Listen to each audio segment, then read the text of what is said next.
Imagine कीजिए कि आप एक सनी डे के दिन बीच पर बैठे हैं और सी आपको काफी काम एंड जेंटल दिख रहा है। तो अब होता ये है कि सन की हीट की वजह से वाटर का सरफेस वार्म होता है और वो इवेपोरेट होना शुरू हो जाता है वाटर वेपर्स में।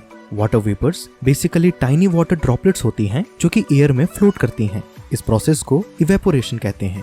अब जैसे जैसे वाटर वेपर ऊपर की तरफ जाते रहते हैं तो ऊपर कम टेम्परेचर होने की वजह से वो कूल डाउन होना शुरू हो जाते हैं, जिसकी वजह से क्लाउड्स फॉर्म होते हैं। तो अब आपने नोटिस किया होगा कि क्लाउड्स काफी ज्यादा डिफरेंट शेप्स एंड साइजेस के होते हैं। वेल समटाइम्स ये क्लाउड बहुत ही ज्यादा लंबे और बड़े हो जाते हैं जो कि आसमान की ऊंचाइयों तक छूने लगते हैं।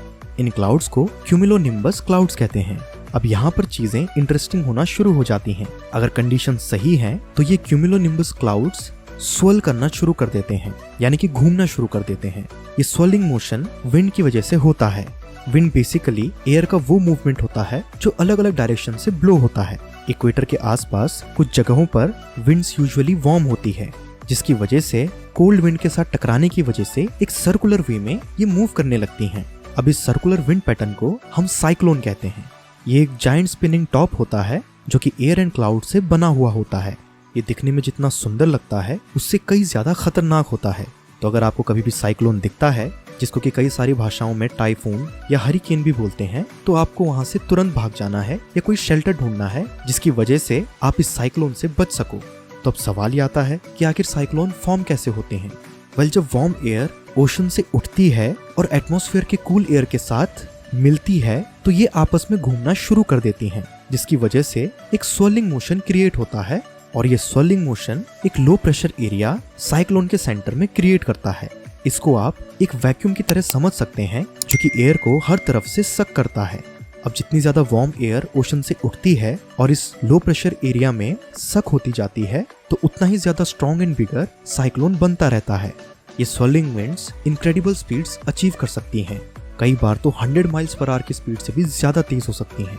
ये स्ट्रॉन्ग विंड्स कई सारा डैमेज कॉज कर सकती हैं, जैसे कि बड़े से बड़े पेड़ को गिरा देना, पूरे की पूरी बिल्डिंग या घर उड़ा देना, या ओशन में बड़ी बड़ी वेव्स को क्रिएट कर देना। जब साइक्लोन ओशन के ऊपर फॉर्म होता है तो ये काफी ज्यादा हैवी रेन और पावरफुल थंडरस्टॉर्म्स ला सकता है।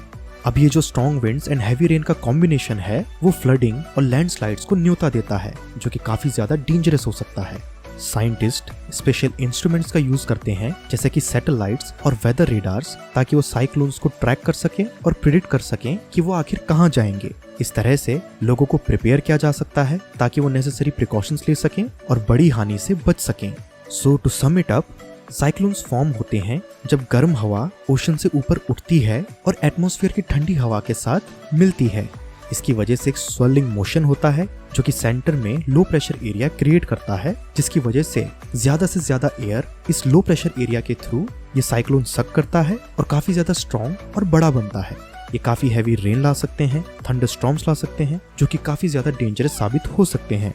तो इसलिए अगर आप कोस्टल एरियाज में रहते हैं तो आपको वेदर फोरकास्ट रोज देखना चाहिए और अथॉरिटीज के इंस्ट्रक्शंस को फॉलो करना चाहिए जब साइक्लोन आपको अप्रोच कर रहा हो। तो आशा करता हूँ कि आपको साइक्लोन के बारे में सब कुछ पता चल गया होगा। मैं मिलता हूँ आपसे नेक्स्ट वीडियो में फिर किसी इंटरेस्टिंग टॉपिक के साथ। ये वीडियो पूरा देखने के लिए धन्यवाद।